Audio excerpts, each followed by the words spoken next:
Next topic हम लोग discuss करेंगे अपने चैप्टर के अंदर ओशन सर्कुलेशन। पिछले क्लास में हम लोगों ने डिस्कस करा था अपने चैप्टर को, मतलब स्टार्ट हो चुका था हमारा चैप्टर का इंट्रोडक्शन हम लोग ले चुके थे, जिसके अंदर अपने वाटर साइकिल को समझा। फिर अगला टॉपिक था हमारा डिस्ट्रीब्यूशन ऑफ वाटर बॉडीज, कि कहाँ पे कितना पानी प्रेजेंट है, ये हम लोग देख चुके थे। सबसे ज़्यादा जो वाटर प्रेजेंट है वो कहाँ पर है? समुद्र में, जो हमारे किसी काम का नहीं है। ठीक है, आगे बढ़ते हैं। अगला टॉपिक जो हम लोगों को आज डिस्कस करना है वो टॉपिक का नाम है ओशन सर्कुलेशन। तो आइए समझते हैं इसमें क्या लिखा हुआ है, फिर आगे आपको समझ में ज़्यादा आएगा। सबसे पहला पॉइंट इसमें लिखा हुआ है कि the wet sand on the beach, the cool breeze, the sea birds, the smell of the salt in the air and music of waves, everything is so fascinating. जैसे ना कभी आप ऐसा, अच्छा आपको ना एक माहौल आपको इमेजिन करवाते हैं, आप इमेजिन करना, ठीक ना। हमारे यहाँ पे ना जब बारिश होता है तो कितना, उसके बारिश के बाद जो माहौल होता है वो कितना सुंदर लगता है देखने में, है ना, शांत। जैसे यदि आपके घर के आसपास मिट्टी है तो मिट्टी का स्मेल आना, बहुत अच्छा स्मेल आता है। आसपास जो गर्मी था वो ठंडा हो जाता है, पूरा कूल लगता है। उसके बाद फिर पक्षी यदि है तो पक्षी के चहचहाहट का आवाज़ आना कितना सुंदर लगता है। यदि आप इसको ऐसे नहीं इमेजिन कर पा रहे हैं तो आप इमेजिन करो कि आपके घर के आसपास ना गार्डन है, बड़े बड़े पेड़ हैं और सुबह का टाइम है। आप एकदम बिल्कुल सुबह सो के उठ रहे हैं और एकदम बिल्कुल सूरज एकदम खिला खिला है, ठंडा ठंडा हवा चल रहा है, आपके बाग बगीचों में पक्षियाँ हैं एकदम पूरा। कितना मस्त लगता है सुनने में, देखने में, एकदम फील करने में कितना अच्छा लगता है ना। ये सब चीज़ कितना अच्छा लगता है। यही चीज़ आप देख पाओगे कहाँ पे? समुद्र के बगल में। समुद्र के बगल में जब आप जाते हैं कभी तो वही चीज़ यहाँ पे लिखा हुआ है कि द वेट सैंड, बालू कैसा होता है वहाँ का? गीला होता है। द कूल ब्रीज, मतलब कि वहाँ का माहौल कैसा रहता है? ठंडा रहता है। द सी बर्ड्स, समुद्र में रहने वाले पक्षियाँ, वो समुद्र में रहने वाले पक्षी मतलब समुद्र के बगल में, है ना। The smell of the salt, नमक का स्मेल, समुद्र है बगल में तो नमक तो होगा ही, ठीक ना। इन the air and music of the waves, और पानी का हलचल, वेव मतलब पानी का जो हलचल होता है समुद्र में, कितना सुंदर लगता है सुनने में, देखने में, एकदम फील करने में, है ना। तो everything is so fascinating. Ocean water keeps moving continuously, ocean water जो है वो लगातार मूव करता रहता है, ठीक। मतलब जिस तरीके से नदी में पानी हलचल करता रहता है उसी तरीके से समुद्र में भी पानी में हमेशा हलचल, समुद्र में के पानी में भी हलचल लगातार चलता रहता है। इट इज़ नेवर स्टिल, ये कभी शांत नहीं रहता है।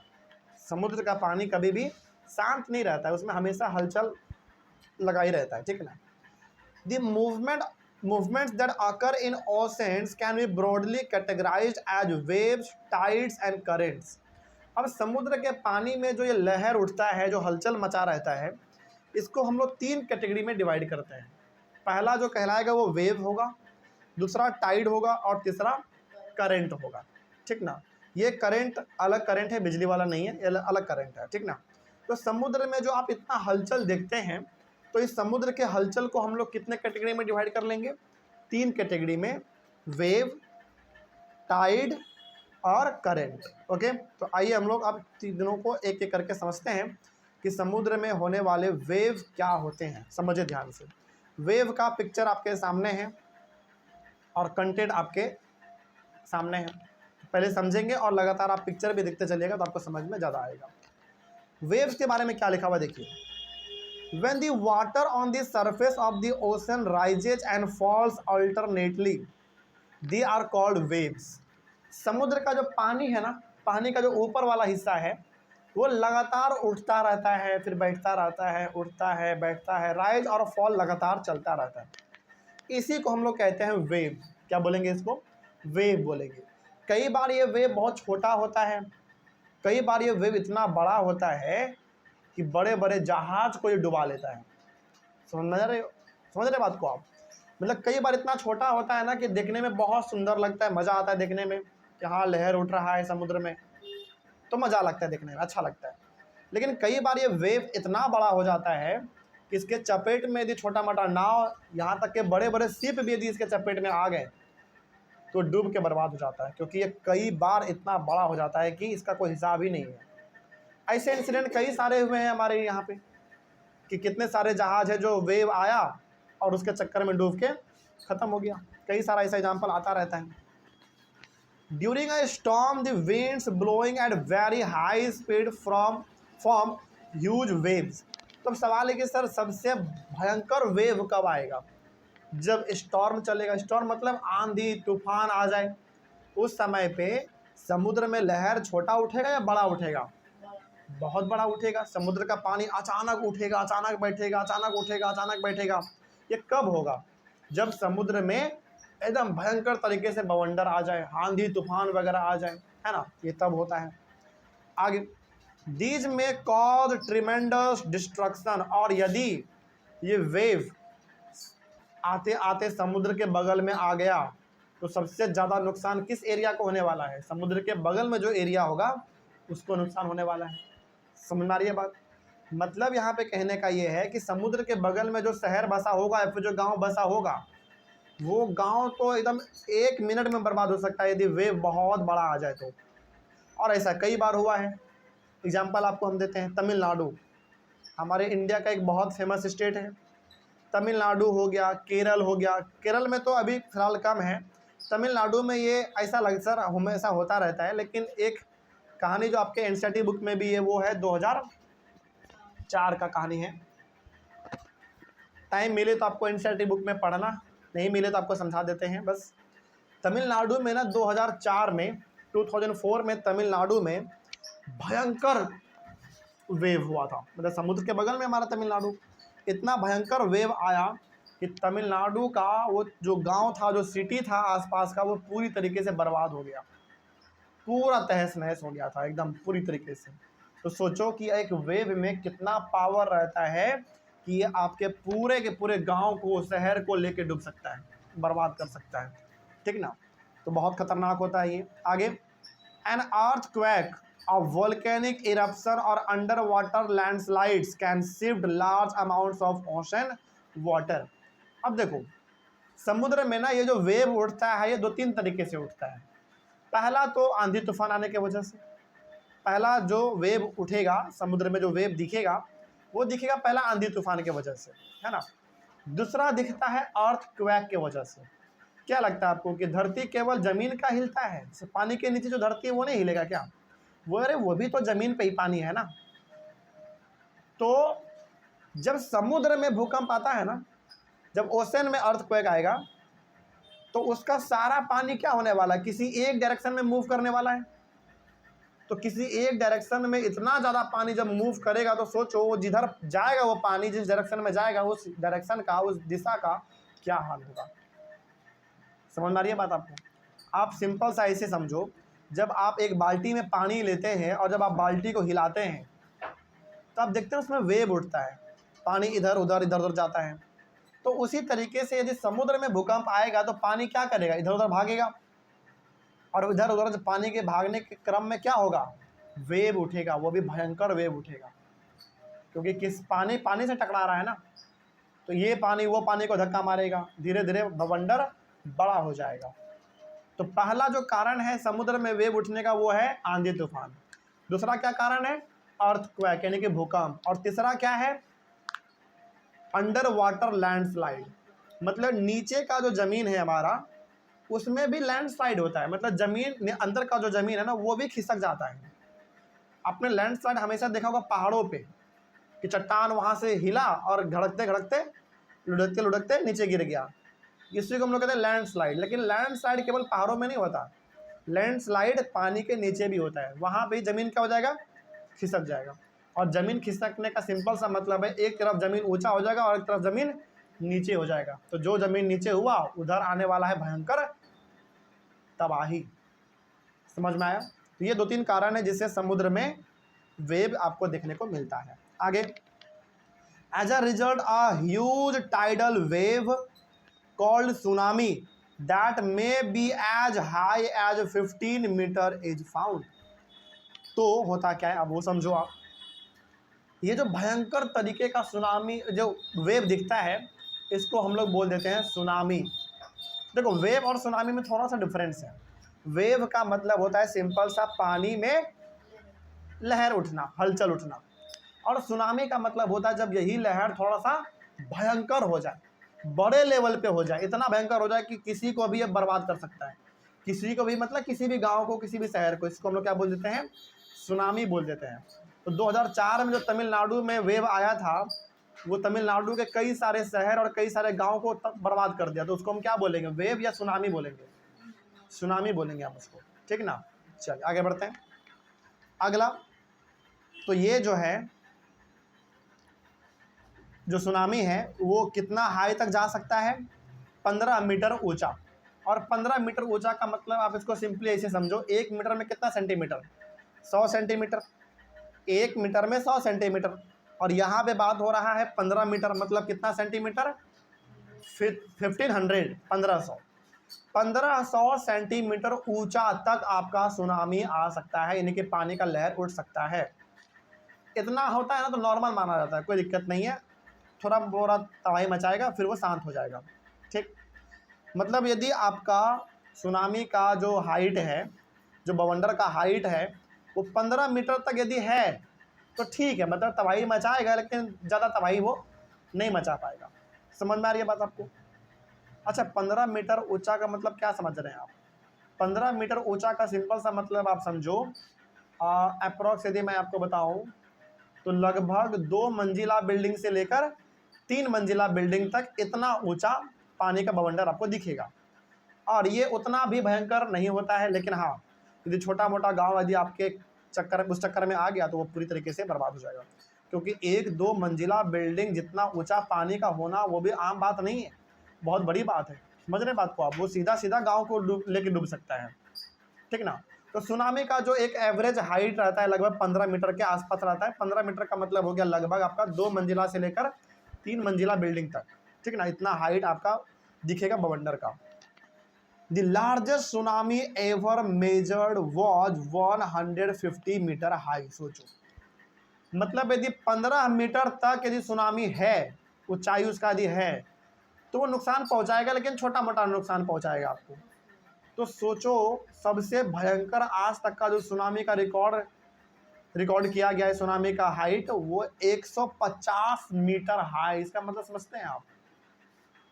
150 मीटर हाई का मतलब सिंपल सा आप समझ लो, मतलब सिंपल समझो, 15 मीटर में कितना मंजिला बिल्डिंग हो गया आपका? लगभग 3 मंजिला मान लो। तो 150 मीटर में कितना हो जाएगा? लगभग 30 मंजिला बिल्डिंग, यानी कि 30 मंजिला बिल्डिंग तक का हाइट आप एज्यूम करो, ठीक। उतना ऊंचा सुनामी का हाइट आज तक रिकॉर्ड किया गया, ये सबसे हाईएस्ट है, इससे ज़्यादा आज तक सुनामी नहीं आया। तो आप जरा इमेजिन करो कि 30 मंजिला बिल्डिंग तक जितना हाइट का सुनामी आया होगा, तो क्या हुआ होगा उस एरिया का। समझ में आ रही है बात आपको? बहुत भयंकर है हमारा। आगे, these waves travel at a speed of more than 700 kilometre per hour. और ये जो वेव था, यानी कि ये जो सुनामी था, इसका रफ्तार कितना था? 700 किलोमीटर पर आवर। मतलब सोचो, एक तो स्पीड बहुत ज़्यादा है, 1 घंटा में 700 किलोमीटर जा सकता है ये सुनामी, हमारा ट्रैवल कर सकता है। पहला बात, स्पीड बहुत ज़्यादा है। दूसरा बात, ऊंचाई बहुत ज़्यादा है। तो इमेजिन करो कि ये पूरा का पूरा, मतलब आप मान लो कि ये किसी स्टेट में ये आ गया तो पूरे स्टेट को बर्बाद कर सकता है। समझ में आ गया बात? आगे बढ़ते हैं। The tsunami of 2004 caused widespread damage in the coastal areas of India। और ये बात हो रहा है हमारे 2004 का। 2004 में इंडिया में सुनामी आया था, वो भी किधर? साउथ इंडिया में, तमिलनाडु वगैरह साइड का बात हो रहा है। वो बहुत भयंकर तबाही मचाया था। तो ये हो गया हमारा वेव के बारे में पूरा जानकारी। तो वेव का सिंपल सा मतलब आपको समझना है, पानी में उठने वाला लहर। ओके, आगे बढ़े हम लोग। नेक्स्ट हमारा है टाइड्स। आइए समझते हैं टाइड्स के बारे में क्या लिखा हुआ है। पहले समझो टाइड होता क्या है। देखो, the rhythmic rise and fall of ocean water twice in a day is called a tide. Tide क्या होता है? पानी का लेवल बढ़ना और घटना। कहाँ पे? समुद्र में। इसको टाइड बोलते हैं। देखो वेव अलग चीज़ होता है। वेव का सिंपल सा मतलब है समुद्र में बवंडर आना, मतलब पानी का लहर उठना, ये वेव कहलाएगा, ठीक ना। लेकिन टाइड का मतलब होता है समुद्र के पानी का ऊपर उठना और नीचे चला जाना। इसमें क्या आपको वेव वगैरह कुछ दिखेगा, लहर वगैरह दिखेगा आपको इसमें? नहीं। इसमें क्या होगा? सारा पानी ऊपर और सारा पानी नीचे। पिक्चर आपको अभी समझाएंगे तो समझ में आएगा। आगे देखो, the strong gravitational pull exerted by the sun and the moon on the earth surface causes these tides। Tide किसके वजह से होता है? यानी कि समुद्र का जो पानी का लेवल है वो कभी बढ़ता है और कभी घट जाता है। मतलब समुद्र का जो पानी है वो कभी ऊंचा हो जाता है, कभी नीचे हो जाता है। ये होता है सन के वजह से और मून के वजह से। कैसे होता है ये भी हम आपको समझाएंगे, लेकिन होता किसके वजह से बस अभी आप ये जानो, किसके वजह से होगा? समुद्र में जो पानी का लेवल बढ़ेगा घटेगा ये सन और मून की वजह से होगा। अब कैसे होता है थोड़ा हम लोग इसके बारे में बात करेंगे। आगे देखो, the water on the earth closer to the moon gets pulled under the influence of moon's gravitational force and causes high tide. तो बताओ एक बात मेरा जरा सुनिए, धरती के नज़दीक क्या है? चंद्रमा या सूरज? चंद्रमा। धरती के नज़दीक क्या है? चंद्रमा है। तो देखो यार सिंपल सा, आप इसको ऐसे समझो, पृथ्वी पर जब भी हम लोग कोई चीज़ ऊपर फेंकते हैं तो वो कहाँ आ जाता है? नीचे आ जाता है। क्यों? क्योंकि धरती उसके ऊपर ना एक फोर्स लगाता है, उस फोर्स का नाम है ग्रेविटेशनल फोर्स। क्या नाम है? Gravitational force. मतलब कोई भी चीज़ आप ऊपर फेंकते हैं तो वो नीचे ही आता है। ऐसा क्यों होता है? क्योंकि धरती के पास एक स्पेशल प्रकार का फोर्स है जिसका काम ही है कोई भी चीज़ ऊपर रहेगा तो हम उसको क्या कर लेंगे? नीचे खींच लेंगे। उसको हम लोग बोलते हैं ग्रेविटेशनल फोर्स। इसी प्रकार का फोर्स एक चंद्रमा के पास भी है, मून के पास भी है। तो मून भी क्या चाहेगा? कि सब कुछ हमारे अंदर आ जाए, हमारे करीब आ जाए, है ना। तो वो क्या करता है, क्योंकि चंद्रमा के पास भी ग्रेविटेशनल फोर्स है तो वो भी क्या चाहेगा? कि सब कुछ मेरे नज़दीक आ जाए, मेरे तरफ आ जाए। पहला बात। दूसरा बात, चंद्रमा सबसे नज़दीक किसके है? अर्थ के नज़दीक है। तो वो क्या करता है, देखो यहाँ पे बहुत सिंपल लिखा हुआ है कि the water on the earth closer to the moon gets pulled under the influence of moon's gravitational force and cause high tide. तो मून क्या करता है? मून के बारे में पहले आप दो चीज़ समझो। पहला बात, मून के पास भी क्या है? ग्रेविटेशनल फोर्स है। जैसे धरती के पास ग्रेविटेशनल फोर्स है तो धरती का ग्रेविटेशनल फोर्स क्या करता है? किसी भी चीज़ को अपनी ओर खींचता है। उसी तरीके से मून के पास भी ग्रेविटेशनल फोर्स है जो कि क्या करेगा? अपनी ओर सबको खींचना चाहेगा। यहाँ तक समझ में आया? अब मून क्या करता है? मून हमारे धरती के बहुत नज़दीक है तो मून हमारे धरती पे एक ग्रेविटेशनल फोर्स लगाता है चीज़ों को अपनी ओर खींचने के लिए। तो वो ग्रेविटेशनल फोर्स तो हर जगह पे लग रहा है, तो पानी पे भी लग रहा होगा। इस वजह से पानी का जो लेवल है वो क्या हो जाता है? समुद्र में बढ़ जाता है। क्योंकि उस पानी को खींचना कौन चाह रहा है? मून चाह रहा है। किस फोर्स को लगा के? ग्रेविटेशनल फोर्स को लगा के। कहानी समझ में आया? तो मून हमारे धरती के बहुत नज़दीक है और मून हमारे धरती के नज़दीक होने के वजह से वो धरती पे लगा पा रहा है एक ग्रेविटेशनल फोर्स, जिससे वो ये करना चाहता है कि धरती पे जो भी चीज़ मौजूद है वो हमारी ओर खींचा हुआ आ जाए। तो आ तो नहीं पाएगा क्योंकि मून इतना भी नज़दीक नहीं है, मतलब है नज़दीक है लेकिन उतना भी नहीं कि सब चीज़ उड़ के चंद्रमा में सट जाए, ऐसा तो होगा नहीं ना। तो उससे होता क्या है कि ग्रेविटेशनल फोर्स मून लगाता है हमारे धरती पे, तो उससे होता ये है कि हमारा जो वाटर है उसका लेवल ऊपर हो जाता है। ऊपर होने का मतलब है कि उसके ऊपर फोर्स लगा के उसको ऊपर कौन खींच रहा है? मून खींच रहा है। और इसको हम लोग बोलते हैं हाई टाइड। कोई दिक्कत नहीं इसमें। तो हाई टाइड में बताइए समुद्र का पानी का लेवल ऊंचा दिखेगा या नीचा दिखेगा? ऊंचा दिखेगा। किसके वजह से? मून के वजह से। सिंपल है। क्यों ऐसा हुआ? क्योंकि मून ग्रेविटेशनल फोर्स लगा रहा था किस पे? धरती पे। इस वजह से हमारा पानी का लेवल ऊपर उठ गया। समझ में आ रही है बात? चलिए, तो ये हो गया हमारा हाई टाइड। उसके बाद उसमें एक चीज़ लिखा हुआ है और स्प्रिंग टाइड, ये भी समझ लो, फिर आगे बढ़ते हैं। During the full moon and new moon days. Full moon का मतलब किसका बात कर रहा है बताओ? पूर्णिमा का। पूर्णिमा में हम लोग क्या देखते हैं? मून पूरा हो जाता है, पूरा गोल दिखता है, तो फुल मून हो गया। और न्यू मून का मतलब पूर्णिमा के जस्ट अगले दिन का बात हो रहा है, जब मून का साइज बहुत छोटा रहता है।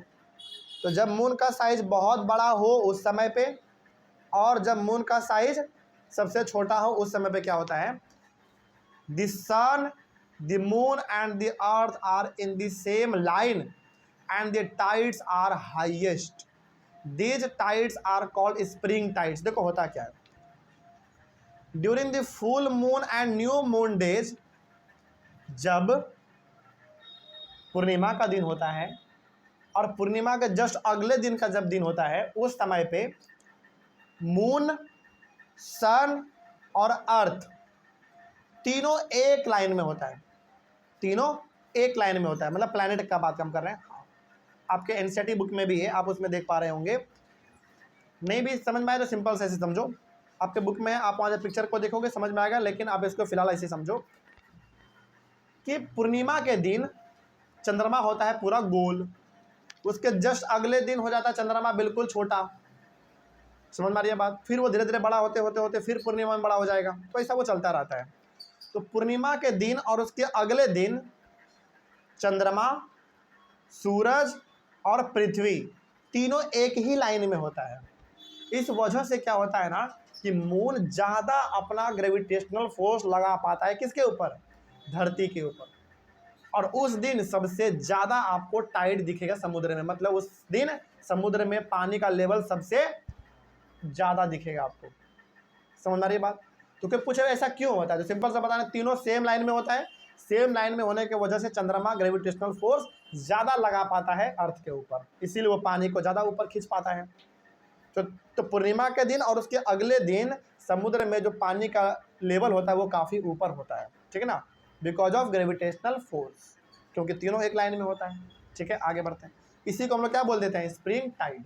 तो कोई पूछे कि बताओ स्प्रिंग टाइड क्या है, तो सिंपल सा बताना, स्प्रिंग टाइड का सिंपल सा मतलब है कि फुल मून के दिन और न्यू मून के दिन, मतलब पूर्णिमा के दिन और उसके जस्ट अगले दिन चंद्रमा, सूरज और अर्थ तीनों एक लाइन में होता है, जिसके वजह से मून ज़्यादा ग्रेविटेशनल फोर्स लगा पाता है अर्थ के ऊपर, जिसके वजह से पानी का लेवल ज़्यादा उठ जाता है। इसलिए को हम लोग कह देते हैं स्प्रिंग टाइड्स। सिंपल है, आगे बढ़ते हैं। अगला, when the moon is in its first and last quarter, the ocean water gets drawn in diagonally opposite directions by the gravitational pull of sun and moon, resulting in low tides। उसके बाद क्या होगा, जैसे जैसे समय बीतेगा चंद्रमा का दूरी जो है वो धरती से दूर होता चला जाएगा। उसके बाद फिर बताइए, जो पानी ऊपर उठा हुआ था वो पानी अब कहाँ जाने वाला है, नीचे बैठ जाएगा। सिंपल सी बात है, वही बात यहाँ पे लिखा हुआ था कि अब सवाल यहाँ पे यह है कि पानी में यानी कि समुद्र में पानी का लेवल उठा हुआ आपको कब दिखेगा, जब फुल मून का दिन होगा तब, और उसके अगले दिन का बात होगा तब, मतलब पूर्णिमा और उसके जस्ट अगले दिन होगा तब। वो 2 दिन जो है ना पानी का लेवल समुद्र में काफ़ी ऊपर उठा रहता है, क्योंकि वहाँ पे हाई टाइड हो जाता है और ग्रेविटेशनल फोर्स ज़्यादा लग रहा होता है, तो पानी का लेवल ऊपर होता है। उसके बाद जैसे जैसे दिन आगे बढ़ेगा वैसे वैसे फिर से पानी का लेवल नीचे चला जाएगा, फिर पूर्णिमा आएगा, फिर पानी ऊपर आ जाएगा।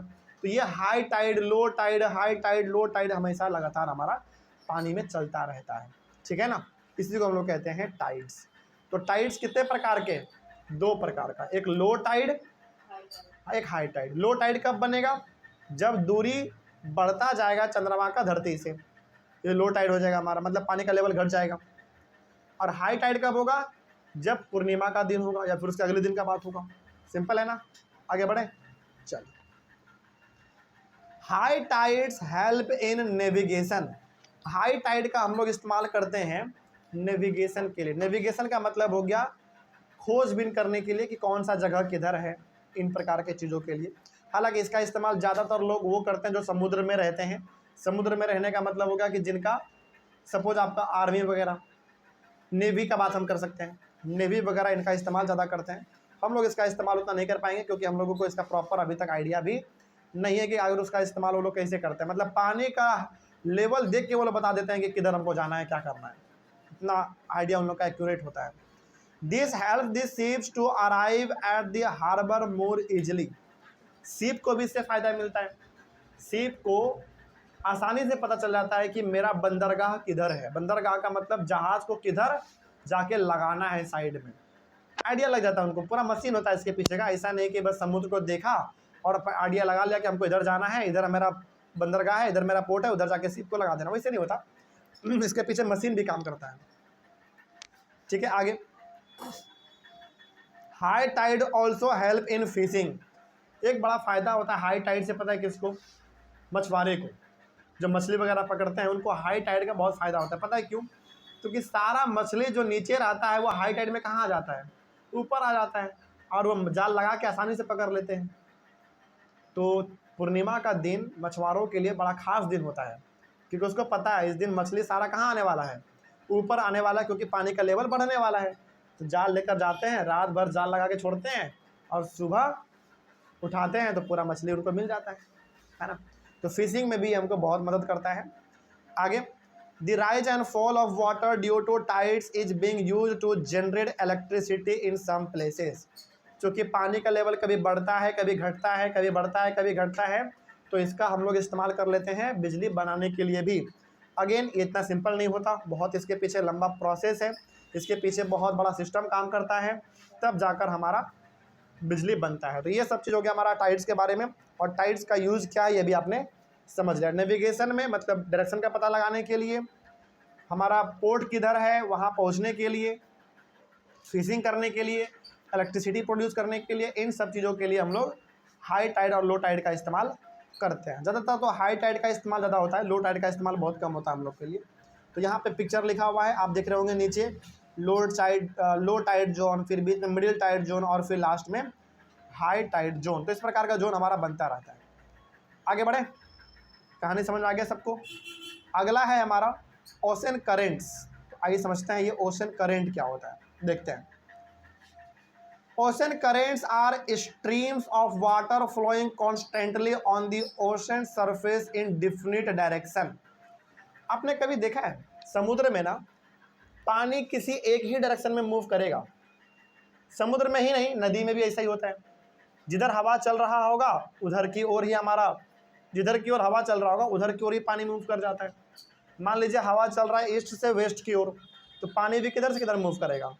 ईस्ट से वेस्ट ही मूव करेगा। तो समुद्र में भी ऐसा ही होता है। समुद्र में भी जिधर की ओर हवा बहेगा उधर की ओर ही पानी हमारा मूव करेगा। ठीक है, आगे। इसी को हम लोग कहते हैं ओशन करेंट, लेकिन इसमें कुछ और भी एग्जाम्पल है, हम लोग समझेंगे अभी आगे। दी ओशन करेंट्स में बी वार्म और कोल्ड, और ये वार्म हो सकता है और ये कोल्ड भी हो सकता है। एग्जाम्पल आपको बताते हैं, जैसे दिन के टाइम पे, सिंपल सा आप इसको ऐसे समझो, दिन के टाइम पे समुद्र का पानी भी क्या होने वाला है बताओ? गर्म होने वाला है। तो दिन में जो पानी बहेगा समुद्र के ऊपर वो कैसा बहेगा? गर्म बहेगा, वार्म होगा। और रात के टाइम पे वो धीरे धीरे ठंडा होने लगता है फिर। तो रात के टाइम में जो पानी बहेगा समुद्र के ऊपर वो कैसा होगा? कोल्ड होगा। इसी को हम लोग कहते हैं ओशन करेंट। तो कोई बोले कि बताओ ओशन करेंट क्या है? सिंपल सा बताना, ओशन करेंट का मतलब है कि पानी का बहना एक डायरेक्शन में, उसी को हम लोग क्या बोल देंगे? Ocean current. अच्छा, बहुत बच्चे ना वेव को और ओशन करंट को सेम समझते हैं। नहीं, सेम नहीं है। वेव का मतलब होता है पानी में क्या आ जाना, लहर उठना, बहुत बड़े बड़े, तो वो वेव कहलाएगा। लेकिन छोटा सा पानी हमारा बह रहा है, हल्का हल्का आगे बढ़ रहा है, बस छोटा छोटा वेव बना के आगे बढ़ रहा है, तो क्या उसको भी आप वेव ही बोलोगे? नहीं, फिर उसको क्या बोलते हैं हम? ओशन करंट बोलते हैं। ठीक है ना। तो ओशन करंट का सिंपल सा मतलब हुआ समुद्र का जो पानी है उसका धीरे धीरे बहना। और बहेगा कैसे भाई? जब हवा चलेगा, और वैसी बात है ना। तो ओशन करंट कैसा हो सकता है? वार्म और कोल्ड। तो अब से अभी आपसे पूछे कि बताओ वार्म कब होगा और कोल्ड कब होगा, तो सिंपल सा आप क्या बताएंगे? वार्म होगा दिन के समय में और कोल्ड होगा रात के समय में। वेरी सिंपल, आगे बढ़ते हैं। अगला, तो generally the warm ocean currents originate near the equator and move towards the pole. इसका थोड़ा सा यहाँ पे समझ लो बस। तो जो वार्म ओशन करंट होता है वो कहाँ पे होगा? इक्वेटर के पास होगा। अच्छा, हमने आपको पढ़ाया इक्वेटर के बारे में। इक्वेटर क्या है? एक ऐसा इमेजिनरी लाइन है जो हमारे वर्ल्ड को, यानी कि हमारे ग्लोब को दो इक्वल पार्ट में डिवाइड करता है। याद आया किसी को इक्वेटर? मतलब हमारा पूरा गोल पृथ्वी है, उसके बिल्कुल बीचों बीच जो एक लाइन पास हुआ है हमारा, वही हमारा क्या है, इक्वेटर है। समझ में आ रही है बात।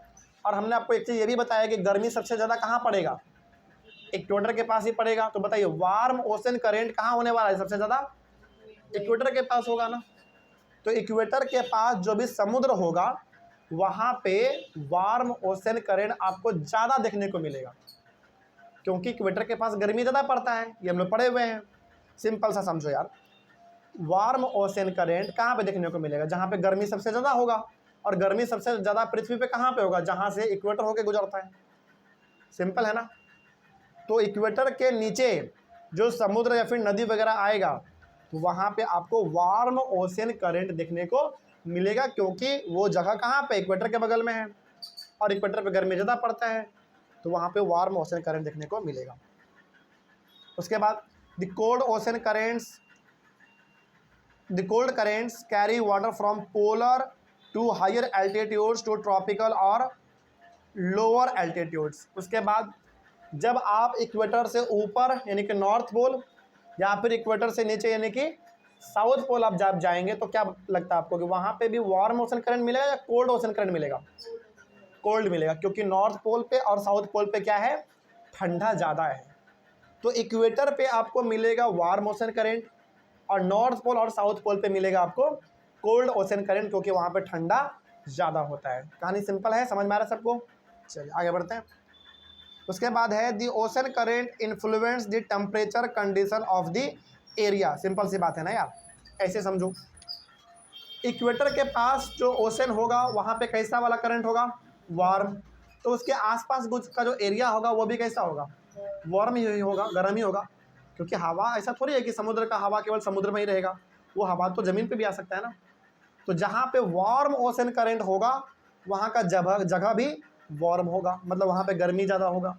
और जहाँ पे कोल्ड ओशन करंट होगा, एग्जांपल नॉर्थ पोल और साउथ पोल, वहाँ पे कोल्ड ओशन करंट है तो वहाँ का एरिया भी कैसा होगा, कोल्ड होगा। एग्जांपल लो ना आप एंटार्क्टिका साउथ में, नॉर्थ में आप एग्जांपल ले लो किसका, नॉर्थ में आप एग्जांपल ले लो ग्रीनलैंड का ले लो आप, फिर से आप रसिया का एग्जांपल ले लो, नॉर्वे, स्वीडन, ये सब का एग्जांपल ले लो, है ना, कनाडा ले लो, ये सब ठंडा ज़्यादा पड़ता है वहाँ पे। क्यों, क्योंकि वहाँ पे ओशन करंट कैसा वाला है, कोल्ड वाला है।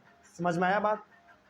तो यदि आप आपसे कोई पूछ ले सिंपल सा कि बताओ ओशन करंट कितने प्रकार के होंगे, दो प्रकार के होंगे, वार्म और कोल्ड। तो पूछेगी, फिर पूछेगा कि बताओ वार्म ओशन करंट कहाँ पे होगा, इक्वेटर के पास होगा। और इक्वेटर के पास जो एरिया होगा वो कैसा होगा, वार्म होगा। किसके वजह से हुआ, वार्म ओशन करंट की वजह से हुआ, मतलब जो पानी है समुद्र का ऊपर का वो कैसा हो चुका है, गर्म हो चुका है। तो जो हवा भी होगा वो भी कैसा होगा, गर्म ही होगा, तो एरिया भी कैसा हो जाएगा, गर्म हो जाएगा। फिर पूछे कि मतलब कोल्ड ओशन करंट कहाँ देखने को मिलेगा, नॉर्थ पोल और साउथ पोल। आप इसको ऐसे भी बोल सकते हैं कि जैसे जैसे हम इक्वेटर से ऊपर और इक्वेटर से नीचे आएंगे कोल्ड ओशन करंट मिलेगा, और उस एरिया में जो हमारा मतलब उस जगह में जो एरिया होगा वो भी कैसा होगा, कोल्ड हो जाएगा। सिंपल है। चलिए आगे बढ़ते हैं।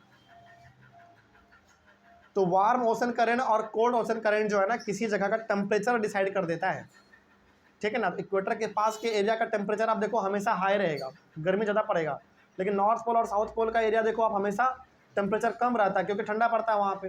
किसके वजह से, ओशन करंट के वजह से। कैसा वाला ocean current, cold ocean current. ठीक है आगे। उसके बाद है the areas where the warm and cold currents meet provide the best fishing grounds of the world. लेकिन ऐसा एरिया जहाँ पे वार्म ओशन करंट भी है, थोड़ा कोल्ड ओशन करंट भी है, वो एरिया सबसे बेस्ट होता है। पता है क्यों, क्योंकि ना ही वो बहुत ज़्यादा ठंडा है ना ही वो बहुत ज़्यादा गर्म है, वो एरिया बेस्ट होता है। और वहाँ पे फिशिंग करना भी आसान होता है, क्योंकि देखो यार ज़्यादा ठंडे पानी में भी मछली नहीं रह सकता और बहुत गर्म पानी में भी मछली नहीं रह सकता। तो मछली को रहने के लिए क्या चाहिए, नॉर्मल चाहिए, हल्का ठंडा हल्का गर्म, just like human being. Human being भी कैसा चाहिए, उसको भी नॉर्मल चाहिए ना। क्या आप बहुत ठंडे में सर्वाइव कर जाओगे, क्या नहीं। क्या बहुत गर्मी में सर्वाइव कर जाएंगे आप, नहीं। तो हमको कैसा माहौल चाहिए, नॉर्मल चाहिए, है ना, हल्का गर्म हल्का ठंडा। तो जहाँ पे ऐसा माहौल होगा वहाँ का आप देखोगे वहाँ पे फिशिंग काफ़ी अच्छा होता है, क्योंकि मछली ज़्यादा रहेगा वहाँ पे। एग्जाम्पल आपका इंडिया बेस्ट एग्जाम्पल है ना, इंडिया बेस्ट एग्जाम्पल है इसके लिए। इंडिया का जो मतलब एरिया, जो इंडिया का जो एरिया है वो नॉर्मल है, मतलब ना ही गर्मी है ना ही यहाँ पे जाड़ा है, इस प्रकार का नहीं है, तो यहाँ पे फिशिंग बड़ा अच्छा होता है। तो इंडिया का जो कोस्टल एरिया है, एग्जाम्पल आपका गुजरात, महाराष्ट्र, गोवा, केरल, तमिलनाडु, आंध्र प्रदेश, उड़ीसा, वेस्ट बंगाल, ये सब कौन सा एरिया है जो समुद्र के बगल में है? ये सारे स्टेट कहाँ है? हमारे इंडिया के समुद्र के बगल में है। तो यहाँ पर आप देखो फिशिंग कितना अच्छा होता है ना। कई सारे परिवार हैं जिनका घर जो है वो केवल मछली को पकड़ना और मार्केट में बेच के चल रहा है, ठीक ना। तो इस तरीके से चलता है हमारा कहानी आगे। For example Japan and the eastern coast of North America. तो नॉर्थ अमेरिका का ईस्ट वाला हिस्सा और पूरा का पूरा आपका जापान, वहाँ पे फिशिंग काफ़ी अच्छा होता है, क्योंकि वो जो एरिया है वो बिल्कुल मॉडरेट है। मॉडरेट का मतलब क्या हो गया? ना ही बहुत ठंडा ना ही बहुत गर्म, ठीक है, मतलब कहानी के हिसाब से ठीक है। The areas where a warm and cold current meet also experience foggy weather making difficult for navigation. तो जहाँ पे ज़्यादा गर्म होगा या फिर जहाँ पे ठंडा होगा, वो दोनों एरिया फिर हमारे लिए बहुत डिफ़िकल्ट है। तो समुद्र में आप देखोगे जो एरिया में सबसे ज़्यादा फॉग पड़ता है, जो बहुत एरिया ठंडा रहता है, तो वहाँ पे ना जो नेवी होते हैं उनको बहुत दिक्कत होता है आगे बढ़ने में। क्यों? क्योंकि हर जगह फॉग छाया हुआ है, आपको आगे का रास्ता दिखेगा तभी तो आप आगे बढ़ पाओगे ना, बड़ा दिक्कत होता है। तो सबसे बेस्ट एरिया क्या हुआ फिर आपके लिए बताइए? जहाँ पे कोल्ड भी हो, कोल्ड ओशन करंट भी हो, वार्म ओशन करंट भी हो, मतलब दोनों का मिक्सचर हो, तो वो हमारे लिए क्या होगा? बेस्ट होगा। इसका एग्जांपल आप ले सकते हैं, इंडिया हमारा बेस्ट है उसके लिए। तो इस तरीके से आपका ओशन करंट भी खत्म हुआ, टॉपिक खत्म हुआ, टॉपिक के साथ पूरा चैप्टर भी खत्म हुआ। तो बताइए अब इस चैप्टर में किसी को कोई भी डाउट है? समझ में आया सबको? इस तरीके से हमारा चैप्टर कंप्लीट हुआ। हम लोग मिलेंगे अपने अगले क्लास में फिर से एक नए चैप्टर के साथ और एक नए शुरुआत के साथ। तब तक के लिए thank you very much and have a nice day.